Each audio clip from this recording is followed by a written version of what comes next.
Assalamualaikum warahmatullahi wabarakatuh. Halo semua, aku Maisha Hemar Madani dengan NIM 240408093 pada mata kuliah Kimia Dasar 2 pada program studi kimia. Dalam video singkat ini, saya akan membahas peristiwa yang terjadi yakni pencemaran air limbah industri yang mencemari sungai yang berbahaya bagi kesehatan. Lalu saya akan menganalisis dengan kritis dan solutif untuk menyelesaikan masalah ini secara ilmiah.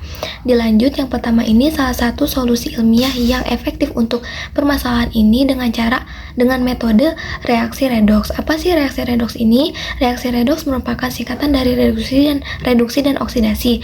Reduksi yang merupakan si penerima elektron, lalu oksidasi ini si yang melepaskan elektron. Lalu mengapa kita menggunakan reaksi redoks ini padahal sudah dijelaskan bahwa Cr6+ ini merupakan logam yang berbahaya.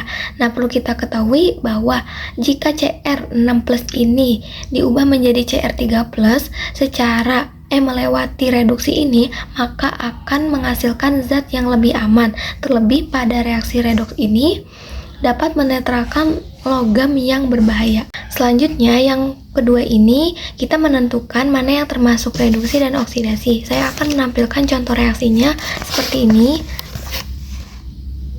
Nah, menentukan mana yang sebagai reduksi dan mana yang sebagai oksidasi. Maka telah ditemukan bahwa Cr6+ ini sebagai reduksi, lalu Fe2+ ini sebagai oksidasi. Lalu setelah itu kita menentukan mana yang sebagai reduktor dan oksidator. Maka ditentukan bahwa Fe2+ ini sebagai reduktor dan Cr6+ ini sebagai oksidator.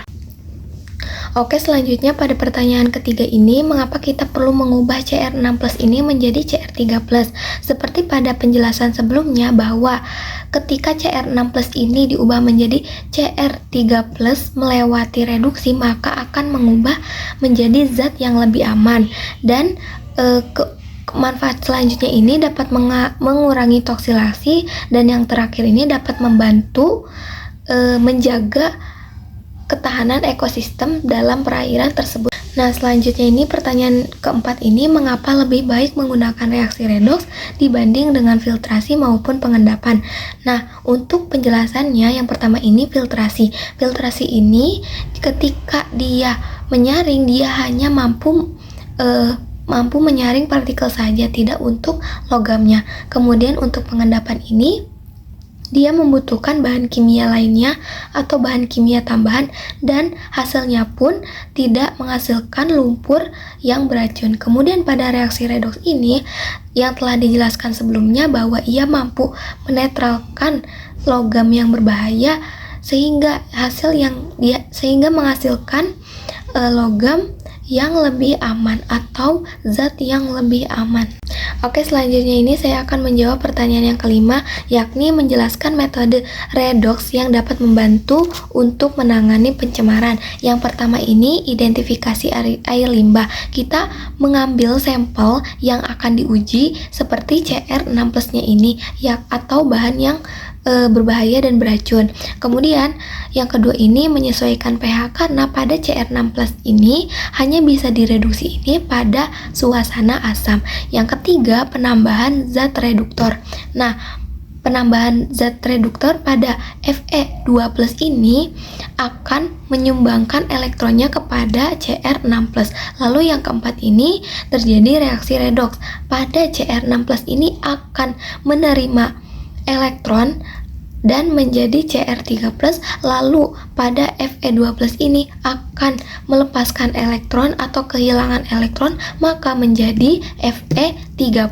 Lalu yang kelima ini pembentukan endapan. Nah, endapan yang dihasilkan ini tidak larut dalam air. Lalu yang keenam ini yakni pemisahan endapan.